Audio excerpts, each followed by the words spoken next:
And then as attendees file in, I will get all of the housekeeping stuff out of the way. First of all, thank you so much for everyone coming tonight, both the authors and the attendees. I know it can be difficult to make time out of your day to get back on your computer to try to do something social and fun for yourself, so we really appreciate it. If you've never attended one of our events before, or if you're not local to the Boston area, I'm Amanda. I'm a bookseller at Belmont Books. We are in the greater Boston area outside of Cambridge.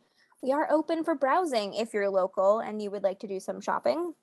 We also have curbside pickup. So if you're still a little uneasy about being indoors, we allow you to order online and we'll process your order and put it out for pickup for you. We do have both of these wonderful books in stock right now. You're welcome to buy them during the event or after the event, and we do ship throughout the US. We have a pretty robust virtual event schedule since everything is virtual right now. The only thing else this week is we have a holiday help panel. So we have two really great kids book authors. So we have Josh Funk, who's local, who does really fun picture books, and Rajani LaRocca, whose book Red, White, and Whole, I believe, just won a New England Book Award. They will be on panel together giving kids book recommendations. If you have a kid in your life who is really difficult to shop for, that will be a lot of fun. And then the following week, we have more events as well. You can check them out on our events calendar. If you haven't attended a virtual event, I will introduce these authors. I will turn it over to both of them where they will have a discussion. And then at about 7:45 Eastern, I will come back on to facilitate questions. If you have questions, you are welcome to ask them as they arise. There is a Q&A function at the bottom of your screen. It looks like two speech bubbles. You can submit your questions there. I will also be monitoring the chat, so if any questions slip through, I will be able to catch them. But feel free to submit them as the authors are talking. It won't be an interruption, and then we'll just get to them at Q&A time. So let's start with introductions. I'll start with our in conversation partner tonight, which is Suzanne Koven. She is a primary care physician and the inaugural writer in residence at Massachusetts General Hospital. Her writing has appeared in the New England Journal of Medicine, Boston Globe, and other publications. She's a faculty member at Harvard Medical School, and she lives near Boston. And now we're here tonight to talk with Kimmery Martin, who is a former emergency medicine doctor, born and raised in the mountains of Eastern Kentucky. A lifelong literary nerd, she reviews books, interviews authors, and works extensively with the Library Foundation in Charlotte, North Carolina, where she resides with her husband and 3 children. I'm going to turn it over to Suzanne, and I will be back in a little bit. Thank you. Well, thank you so much, Amanda, and welcome everyone. I think this is going to be a lot of fun. I've been on my book tour for Letter to a Young Female Physician now since May, doing lots of virtual events, which sounds like it could be dreary, but it's actually been delightful, and I've made all kinds of new friends, and I count Kimmery among them instantly, and you will too if you're not familiar with her and her work. So here's the thing.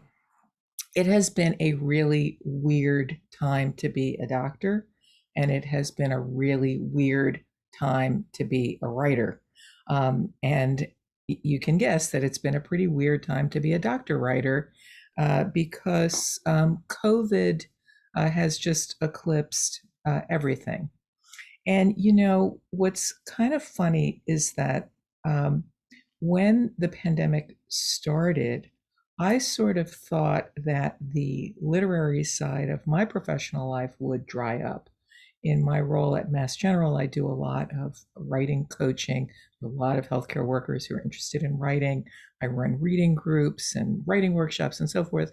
I thought all of that would dry up, that people would be so busy just trying to survive day to day that they wouldn't be so interested in literature.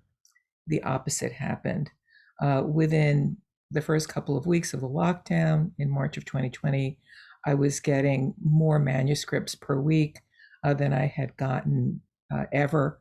Um, we started a Saturday afternoon drop-in poetry reading, Zoom, which was always very well attended, and so forth. And my own writing, uh, if you had ever told me I would be finishing and publishing a book during a lockdown, at one point my daughter's family, including a toddler, were living with us in our very tiny house, and I was practicing medicine on my laptop and finishing my book.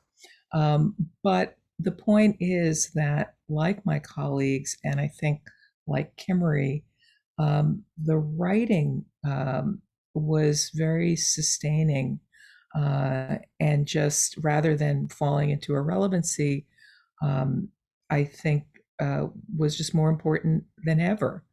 And we know that storytelling is, I think, is at the heart of medicine. There certainly have been a lot of doctor writers, some very fine nurse writers too, by the way.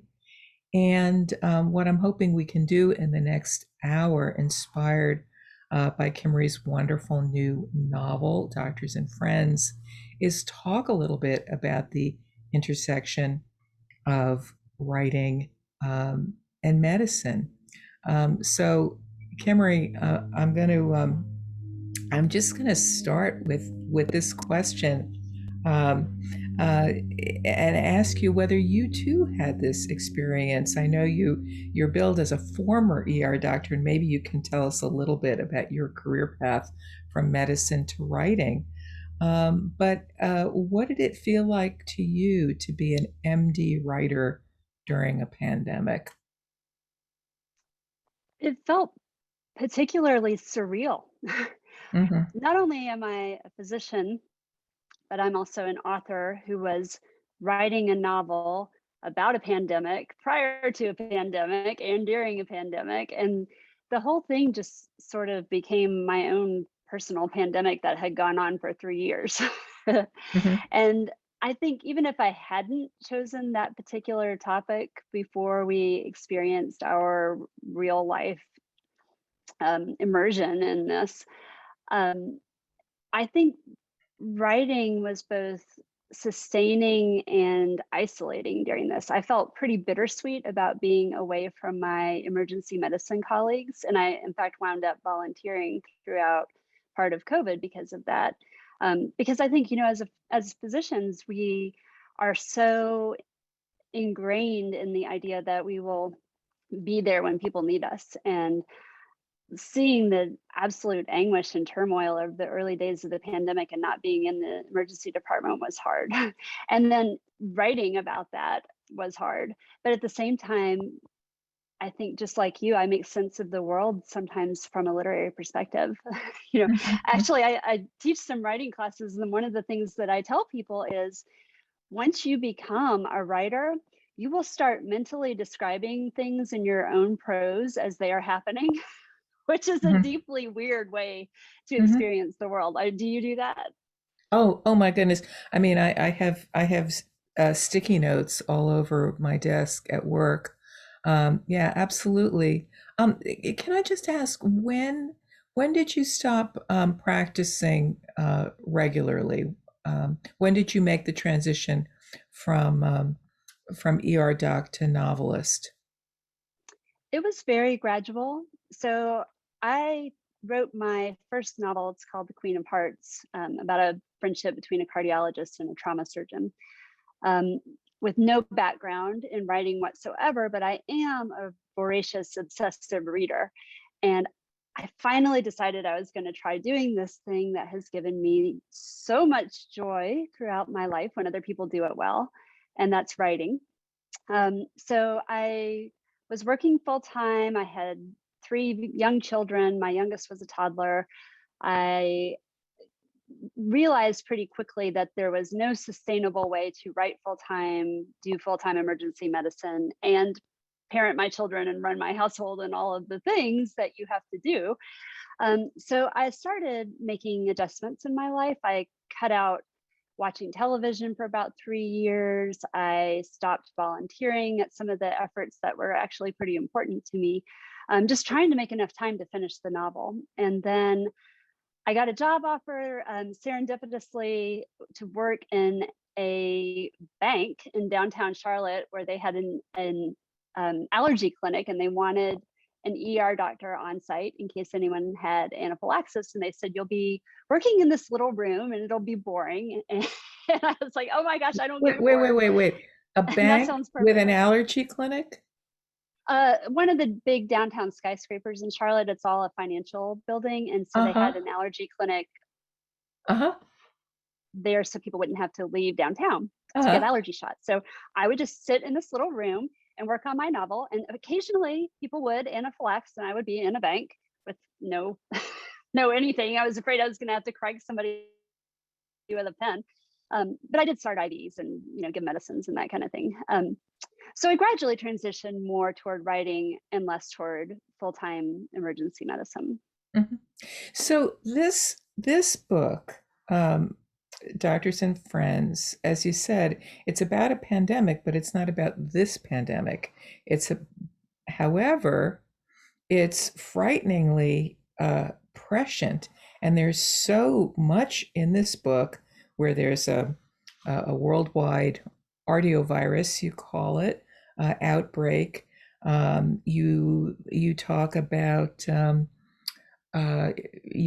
conspiracy theories, and you talk about Zoom fatigue, and you talk about various kinds of masks that people wear. Can you walk us through like March 10th through 15th? Everyone that remembers those days, 2020. Did you have like an OMG moment where you were like, life is imitating art? This is so weird. And were your friends saying, are you a witch or what? Well, everybody If they knew what you were writing about. They want to know what I'm writing next in case they need to like pull all their money out of the bank or Yeah, I move mean, to Mars or if this was whatever. indeed, I know that there were sort of embellishments that you added on afterwards because you say that in the afterword, but boy, it's spot on. And you wrote it before this happened. So was there a moment when you were like, I just can't even believe this is happening? Yes, actually, there is a very definite moment that I recall. So I had the idea for the novel in 2018. I researched, drafted, and sold it to the publisher in 2019, but I did revise it after COVID. Well, during the early months of COVID, I should say. But my moment of realization occurred in New York City, I think on March 9th. I was on a book tour for my second novel, which is called The Antidote for Everything. And I was talking about the book that I was writing, Doctors and Friends, in New York. And it was literally the day that New York stopped. So the next day I flew home. There was no one in LaGuardia. There was no one on the plane. My hotel was emptying out, like everybody was checking out. And I thought, oh my God, I brought this on us. Yeah. I really could not believe it. It was just so surreal that realization that this is actually going to happen. While you were writing the book after COVID started, did you ever think, or did you ever have a conversation with your editor where you're like, oh, we can't do this right now. This is going to be, as the kids say, too soon. Oh yeah. We debated whether to publish it at all. And ultimately they did decide to publish it, obviously. But my editor asked me to revise it because she said, and as you know, Suzanne, the wheels of publishing grind so slowly. And she said, everyone on earth will have lived through a pandemic by the time this novel is published, but not everyone will have lived through the pandemic on the front lines as a physician. So in the original draft of the book, they were going to pitch it as the Hot Zone meets Sophie's Choice. So if you've read those two books, you're now cringing because that tells you what the main plot line was. And the main character in the book is this infectious disease doctor at the CDC in Atlanta. She's with a specialized branch called the Epidemic Intelligence Service. And she's instrumental in formulating this American response to the new virus. And at the end of the pandemic, her 2 children become deathly ill. And she happens to have access to 1 dose of an experimental antiviral medication, and she literally has to select which child will receive it. And I'll talk about that later if you like. I know that sounds implausible, but I actually have 2 real life scenarios that I was basing that on. Mhm. So my editor said, well, instead of focusing wholly on this infectious disease doctor, could you take some of the other characters who are already in the book and make them point of view characters so people can see what it's like from the perspective of an ER doctor in New York and an OBGYN in San Diego. And so I revised the novel to show those characters direct perspectives, which were not in the original draft. Mhm. I would argue that, just to switch gears a little bit, following you, I would argue that this book actually really isn't about pandemics and viruses per se. What this book, I think, is really about at its core is female friendship and motherhood. And, there's this core group of 7 friends. There's 3 in particular we learn a lot about. They were friends in medical school. And when we first meet them, they're gathering on this sort of annual outing, and that's when the pandemic starts. Was this based in your life? Did you have a gang of female friends that you've kept up with all these years from medical school? Totally. Yes. So that was actually the original inspiration for me to write at all and I didn't know anything about writing. I didn't know how you plotted a book and how, you had character arcs and all these things. I just wanted to write a novel about this intense camaraderie that develops among physicians sometimes. And in my case, I have a group of 6 other women who I went to medical school with, and we are incredibly close. We still text every week, if not every day. We go on trips like the one in the book. And in fact, we did go to Spain and Morocco, where portions of the novel are set. And we did that in 2019 while I was researching the book. And so yes, there was a real life inspiration for the idea of an intense, cherished friendship amongst female doctors. Mm-hmm. So, and I think this is where your book and my book intersect a little bit. This next question, which is, if instead of it being, Kira and Hannah and Compton and Georgia, if it had been, Joe and Mike and Jack, would it have been different? I'm opening up a big can of worms here. Is there something different about being female and going through the experience of medical school? I mean, medical school is a very, it's like the army, it's a very bonding experience. Do you think there's something unique about going through it as women? Well, I am fascinated by the concept of friendship as a fundamental human relationship, and particularly female friendship, because, we read so many books about romance, and we read so many books that seem to pit women against one another. And there isn't, I think, a whole lot in the literary canon about the, paramount importance of friendship in someone's life, particularly women and particularly in medicine. And I mean, I think, yes, I think it's very different amongst males and females, at least when I trained. Although we had a big group of co-ed friends that all hung out together, but we, as the women in this group, just bonded so intensely. And I still feel that way today about many of the women that I've worked with over the years. You feel like you'd open a vein for them. Mm-hmm. Not that I wouldn't for the guys, but you know what I mean? It just really does cement your friendship. And actually, that's something I would throw back at you, because your memoir, which, by the way, I am obsessed with. I think I have a huge writer crush on you. because your memoir is just so uh, it's so authentic and so honest. And I think that's a lot about really well done memoirs is how in the world did this person manage to be so real in their writing. But I would throw it back at you and ask you the same thing. You know, how have your friendships influenced your career? Mm. You know, it's so interesting.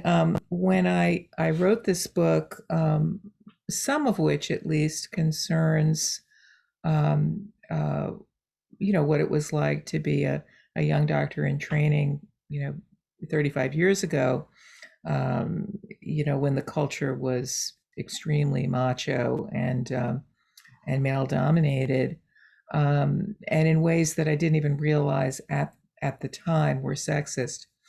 And I have to say that right before the book was published, I was concerned that young readers would find it irrelevant or at best sort of historical, like, okay, boomer, I'm really sorry things were so bad back then. But that wasn't the response of younger readers, young women in medicine. Their response was, it hasn't changed. That being pregnant as a resident, which I was, is not that much better now than it was then. And we all know that there's a huge gender pay gap in medicine that's persisted. There's widespread harassment of female physicians and healthcare workers in general, et cetera. So I think part of the bonding, this gets to your question about friendship. I think part of the bonding amongst women, perhaps more conscious in your generation than in mine, had to do with the fact that we were in the minority, and we maybe weren't 100% welcome, or sensed that we weren't as welcome as men.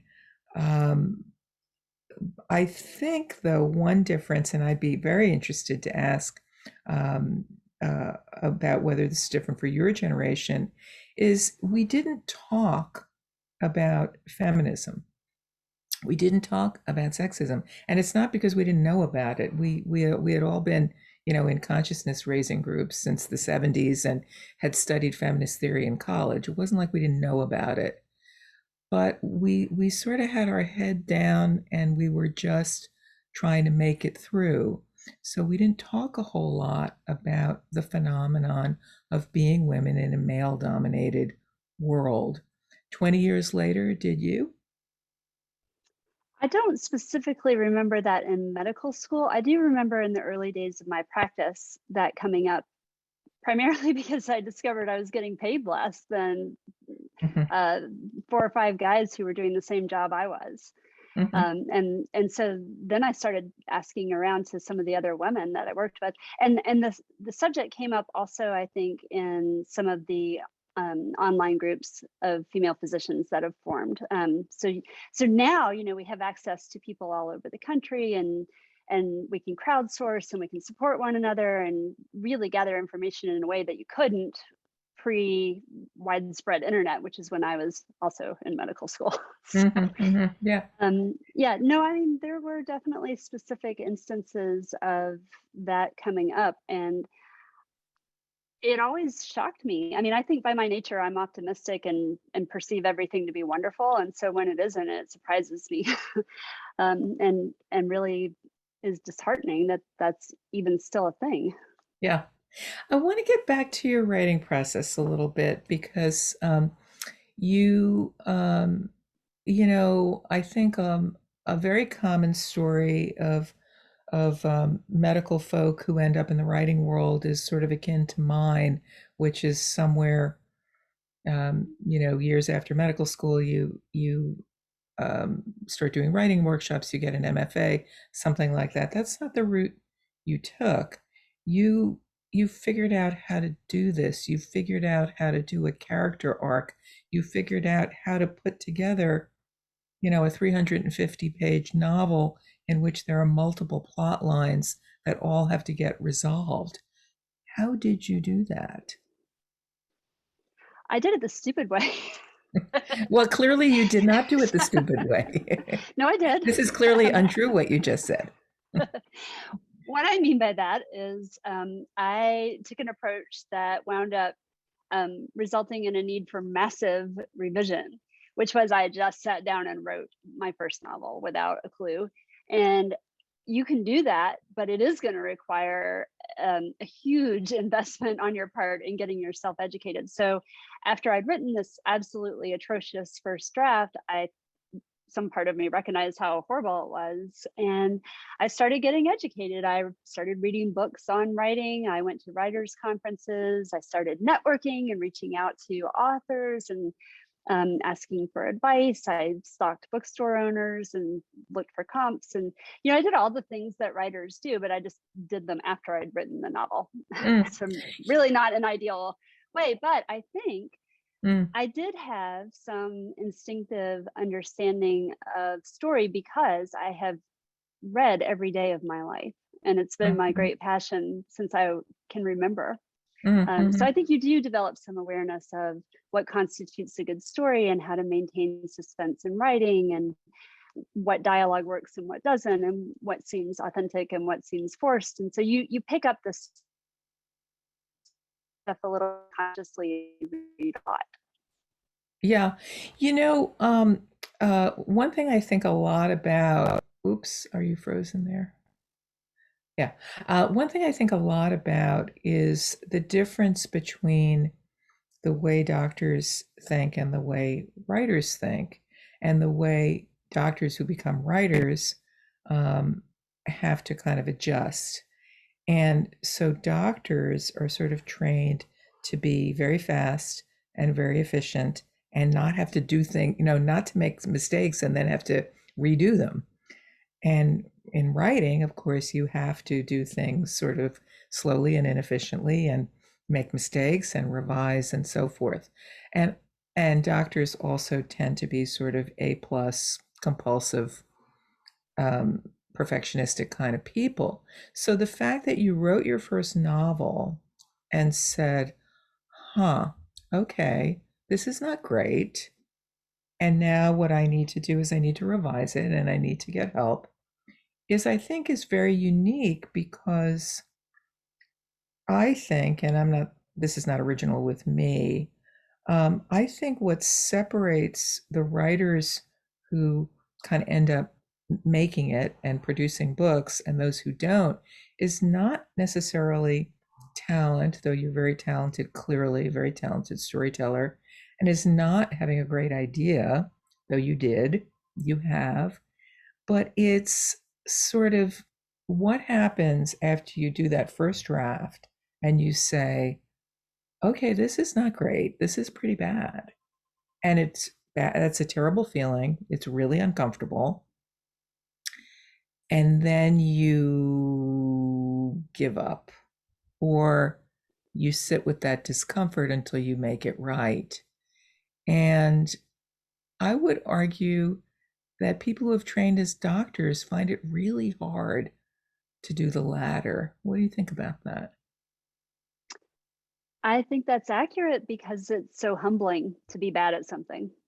And there's just no way to be an excellent writer right from the get-go when you're talking about producing a novel or a memoir or an extensive work of nonfiction. It requires a massive investment of time and humility. And we aren't naturally humble people, right? We're kind of used to being the boss. No, humility is not a challenge for us. Yes. We're not challenged by humility. Okay, now I have to ask you the most important question I'm going to ask you all evening. Are you ready? I don't know. That was ominous. Dude, why did you have to kill off Leo DiCaprio? Everyone asked me that question. That is, I mean, you just like one sentence, he's gone. Boom. He doesn't even get his own sentence. Somebody impactful had to die. And you know what? This was pre Tom Hanks getting COVID. But remember when it was revealed in the press that he had COVID and the whole world panicked because suddenly it became real and threatening? Yes. I'm not equating Leonardo DiCaprio to Tom Hanks, but it does seem more real to people when someone they recognize dies. Look at our current experience. A lot of people don't consider COVID to be real because they haven't personally known anyone affected by it or heard of anyone famous affected by it. We tend to equate famous people with personal, personal relationships sometimes. Yeah, yeah. I just thought it was just such a, all kidding aside, I thought it was just sort of such an interesting, almost throwaway, and a little bit of a subtle Titanic reference, a little bit, like he just didn't fit on the floating door,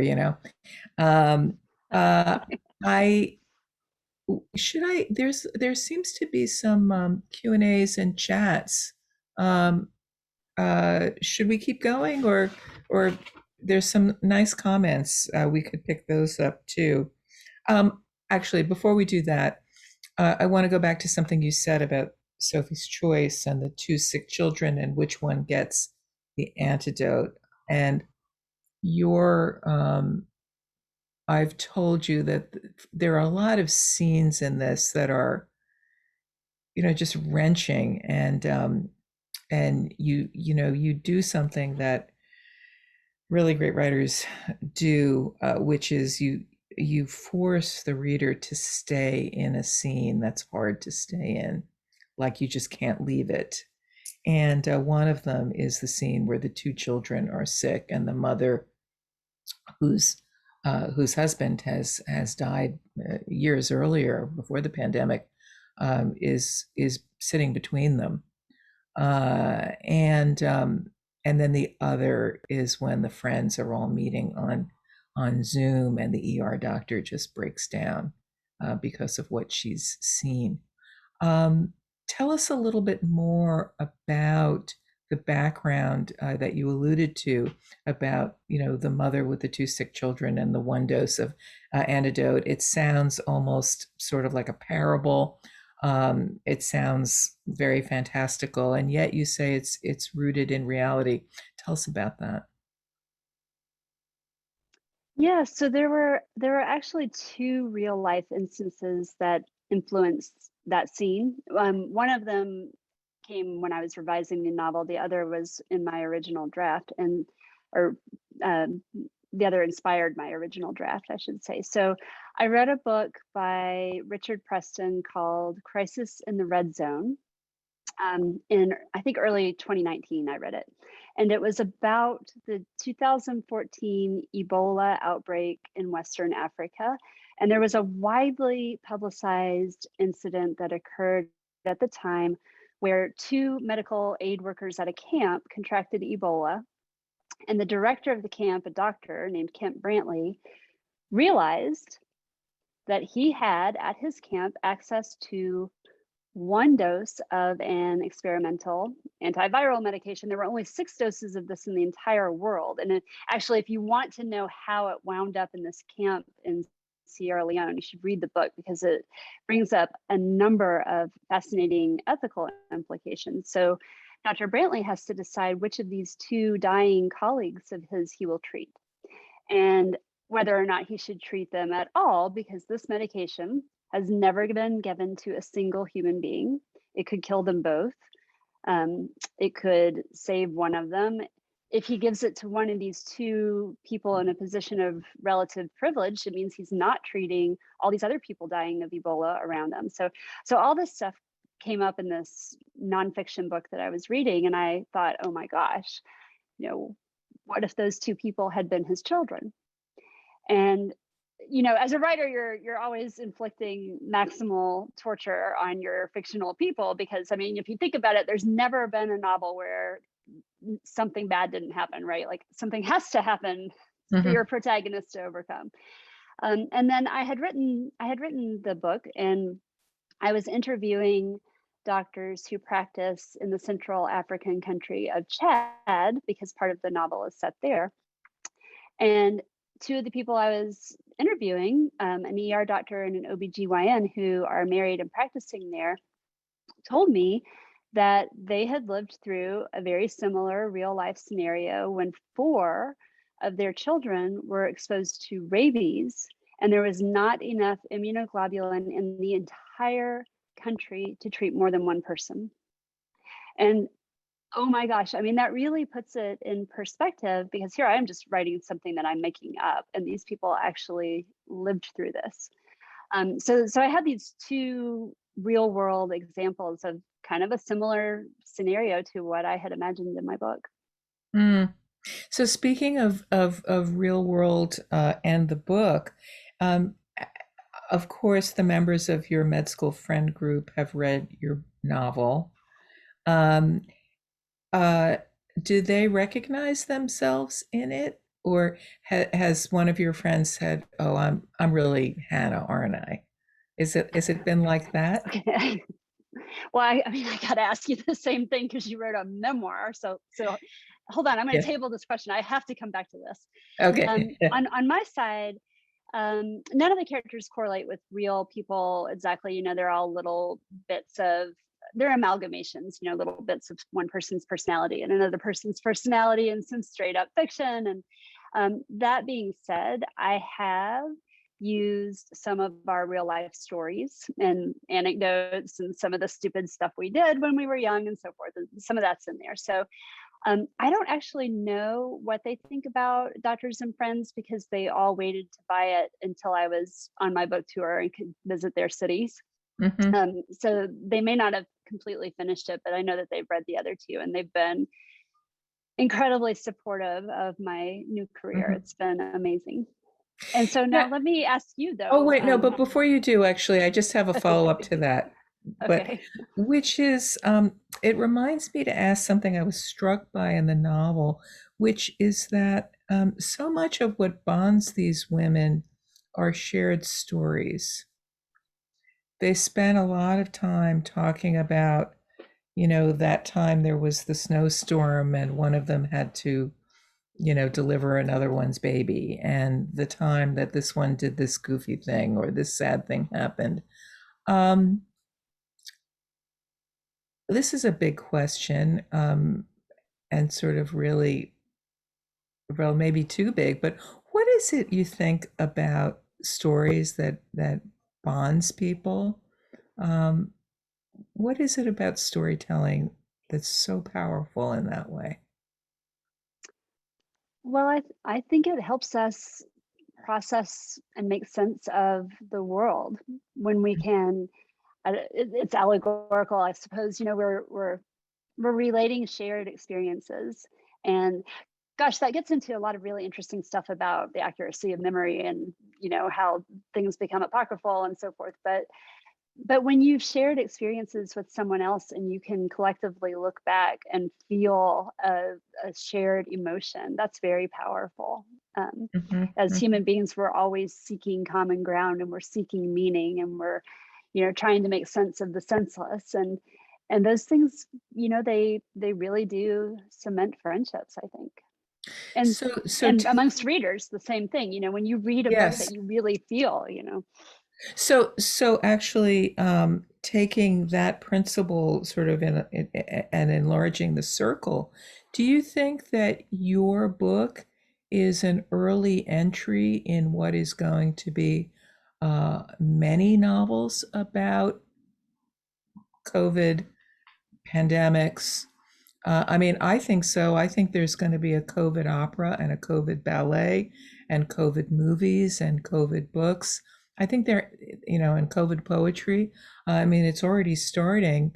Uh, do you think that your book is sort of on the vanguard of what's going to be a flood of pandemic literature? Well, selfishly, I hope so. I mean, I think we're still too raw and too in it. I mean, the responses that I see from prospective readers tend to fall into one of 2 categories. Either they're very curious to see how someone envisioned a pandemic pre-real pandemic, or as one person wrote on one of my Facebook posts, ain't gonna read nothing about pandemic. And I think there's a lot of people who, they've just been too traumatized to even think about it now. So I think yes, that will happen. That people immortalize this in literature and various other forms of media. But I think it's going to happen down the road. And maybe I hope people will come back to this book and read it at that point. So you were going to ask me a question and I kept interrupting you. Go for it. Well, I have never had the chance to talk to a really good memoir writer before, and I've had so many questions about this. But first of all, I want to know, how do you approach having actual real people in your books as far as how you portray them? Because we know that everyone's memories are subjective, just like everything is subjective when it comes to literature, but memories are, we remember things differently. So how did you talk to your kids and your husband and your colleagues, and did you? Yeah. So so the book is really about me and my perspective and my siblings and my husband and my kids and my patients and my friends and my old medical school classmates and my parents. They all mostly make sort of cameo appearances, except for my mother, who is not living. I did show the book to my husband, my kids, my siblings, before publishing it. The question there's a really interesting quote about this. I think it's by Andrea Debus, who says that, regarding memoir writing, that, if you as a child remember that there was a lot of fighting behind closed doors when you were a kid, what happened behind the closed doors is you don't own that story. But you do own the story of being outside the door and hearing the fighting. That's your story. So, people ask me a lot about, because I tell a lot of patient stories, what about patient confidentiality? Well, I heavily disguise and change those stories, because in the kind of writing I do, which is sort of more in the personal essay mode, the stories really aren't about the patients. They're about my experience, my sort of internal experience of taking care of patients. So there's that. The other question, of course, that comes up a lot in memoir writing is, well, what about all that self-revelation? And what's interesting about that is that, just because I've been doing personal essays for quite a while now, is that what I've learned is that when people read your personal essays and memoir, they're really not thinking about you, they're thinking about them. I like to say it's not a window, it's a mirror. So the mail I get after I publish a personal essay is never about me. It's always about someone else who wants to share their story. And that emboldens me. Plus, as anyone who's ever given birth knows, or anyone who's spent a lot of time in a hospital, Johnny, for any reason knows, you sort of lose your sensitivity about personal exposure after a while. And the same thing happens to memoir writers. Well, that's funny because I feel like, having had 3 children, I always say, everyone can see everything now. Like, I have no modesty. Right. But you, as a writer, you're just so unflinching when it comes to yourself, and you're so absolutely, this raw honesty just pours out of the pages, and it is, I think, very endearing to readers, because we recognize ourselves in that. And that's probably like what you just said about, people responding not about you but about themselves when they write to you, is because they see something in what you wrote about yourself, and they relate it to the way that they make sense of the world, and it's very powerful. Well, think about it from our own personal experience. If somebody has a secret that's very shameful to them, and then they confide it to you, do you think less of them? No, you just feel more close to them. And what a sad, tragedy it is that they've been keeping this secret because they thought, well, everybody will know how awful I am if I ever reveal the secret, when in fact the opposite is true. We also see it on social media. I like to say that, when I put up something about, a publication or a prize or whatever it is, I always get, the requisite polite likes. But I have never gotten more likes than the day I posted on Facebook about calling the middle school to report that my son had a fever and was going to be absent. And the school secretary informed me that my son didn't go to that school anymore. He actually was in high school now. So right. I think we're much more endearing to each other through our foibles than through our shiny stuff. Yes. I think there are some really cool comments here. Amanda, do you mind if I drive and Oh, if you want to drive, have at it, Suzanne. Oh, well, let's see. Yes, buy our books. Hello from South Carolina. Well, hello back. Oh, that's that. But then over here in the Q&A, Shannon says she thanks us both, and she's an old Osler Marine, so she trained at Johns Hopkins. That's cool. Okay, so here's a question and he said to Kimmery, now that you write full time, what is your writing day like? Cool question. And what are you working on next?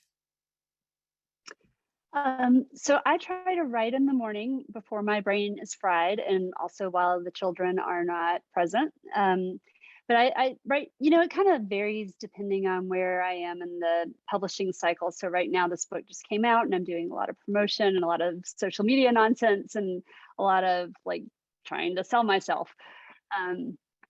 And then when I'm hardcore writing, I usually spend about 4 or 5 hours a day doing that, and then filling in the rest of the time with various other writing related activities. I'm working on 2 books, actually, a follow-up novel to Doctors and Friends where the character Bonnie is a protagonist, and then a book that I had kind of put on hold because my publisher thought it was too sciencey, about an enormous secret in a marriage between an orthopedic surgeon and a biotech venture capitalist. And she discovers that her husband has a remarkably impactful event in his past that she didn't know about just as his company is going public. So I have those 2 books going. Cool. Actually, you know what I want to ask that I'll bet many in our audience would be interested in knowing is, so when you started out as kind of an outsider to the literary world, and you'd written this novel, and then you had to find an agent and a publisher, how'd you do it? Very poorly at first. So I was the world's worst querier. Querying is where you write this 1-page letter about your book and you send it to agents in the hopes that they will actually read the manuscript and then they will sell it to publishers. So I sucked at that. My queries were awful.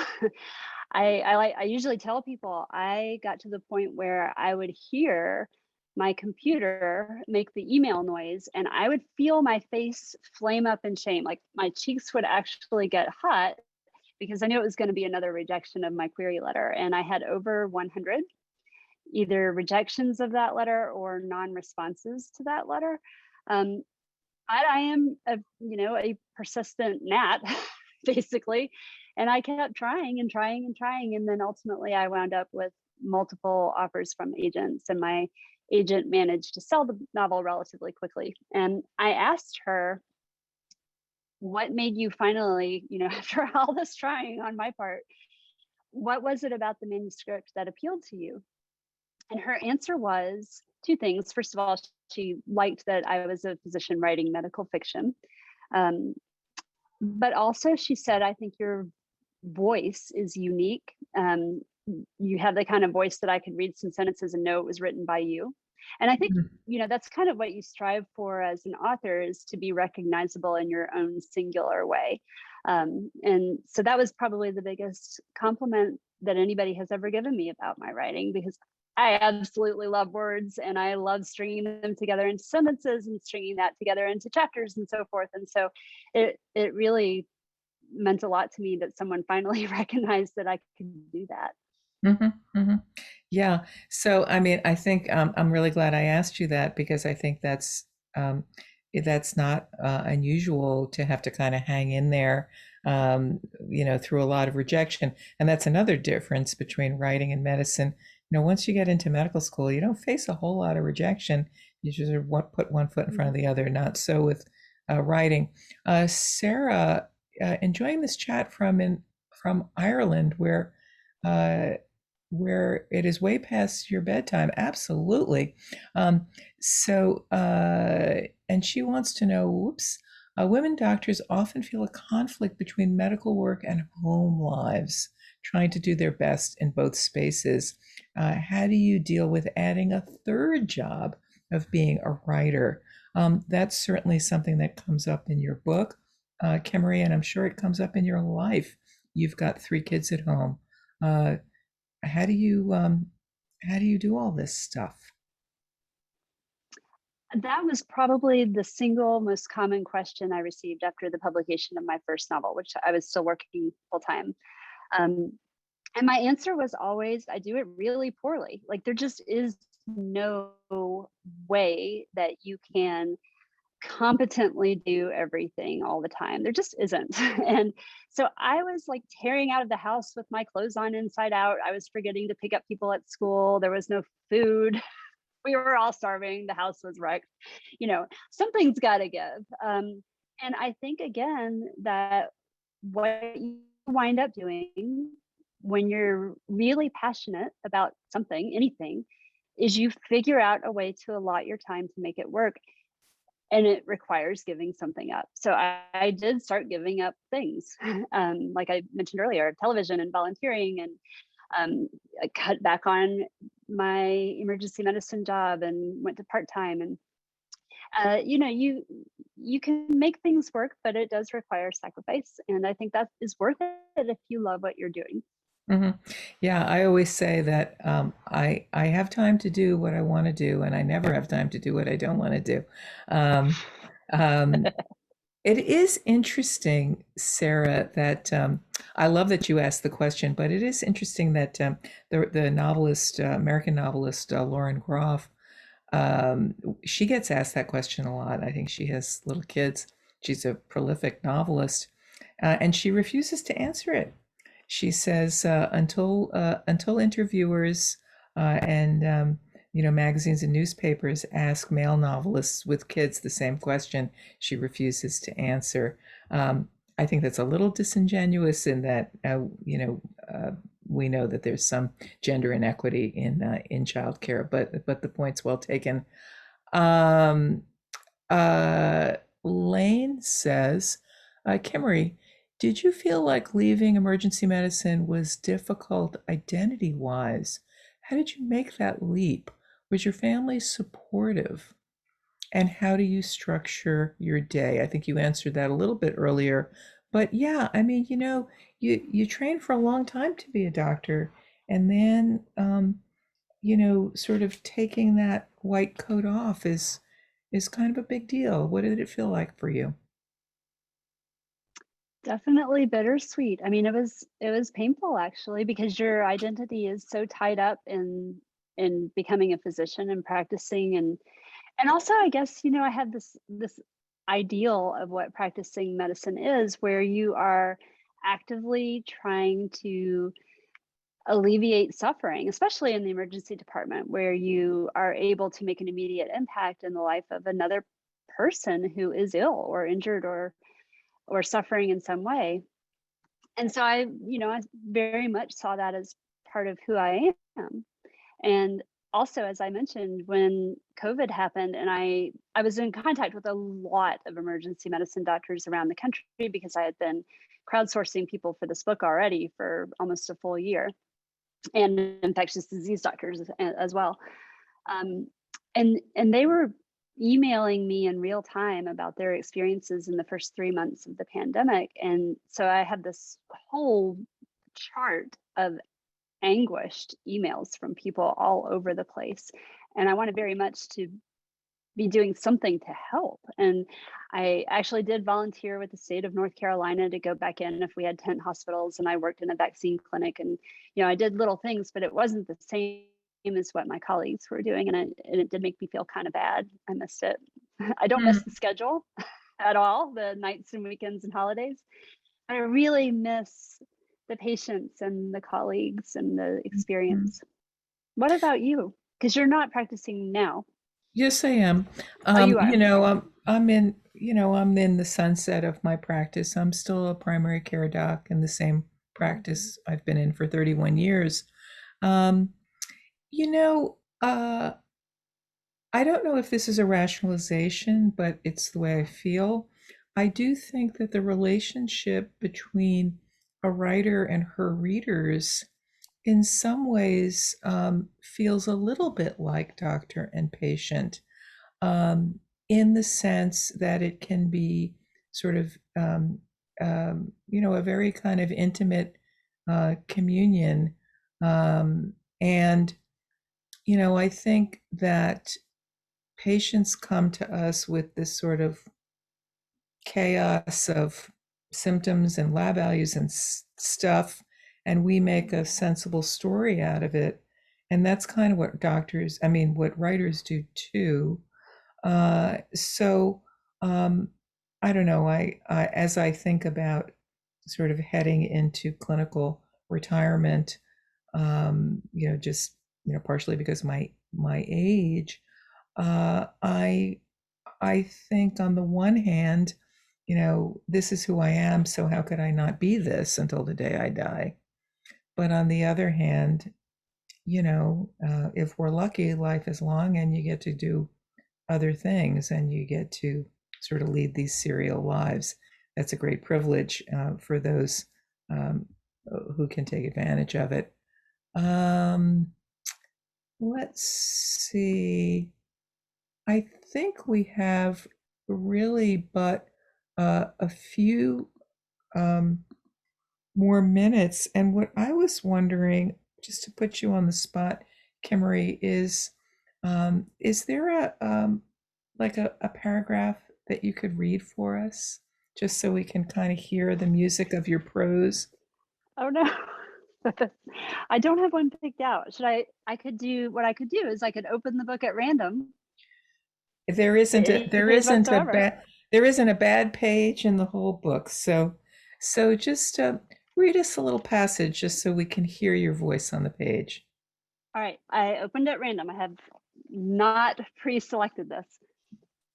Okay, so this scene is between Kira, the infectious disease doctor, and she is in Spain. She's on the phone with one of her colleagues at the CDC. 1918, I said slowly. Another Spanish flu? I'm not thinking influenza specifically, said Wally, but the world's overdue for something catastrophic. I acknowledged this in silence. There's more, though, said Wally. I could hear a faint, bristly crackle, which meant he was stroking his mustache, a mannerism he sometimes performed while thinking. I suspect he believes it gives him the air of a sexy, mustachioed detective like Magnum PI, or maybe a cerebral one like Hercule Poirot. In reality, it comes across as more of a Ron Burgundy thing, or even, I regret to say, a Borat thing. What? The first death took place in an unusual location. Where? And are you saying the Moroccan government is asking for the CDC to get involved? Well, said Wally, drawing out the word in the manner of someone who knows he's about to deliver unwelcome news. The government hasn't put out anything official because the death wasn't in Morocco. Technically, the death wasn't anywhere. What do you mean, Wally? How can a death not be anywhere? There was a pause. I was trying to think of something clever to say about uncharted waters, he said finally. Got a bit hung up, sorry. I started to ask another question. It wasn't like Wally to be so cryptic, but then it hit me.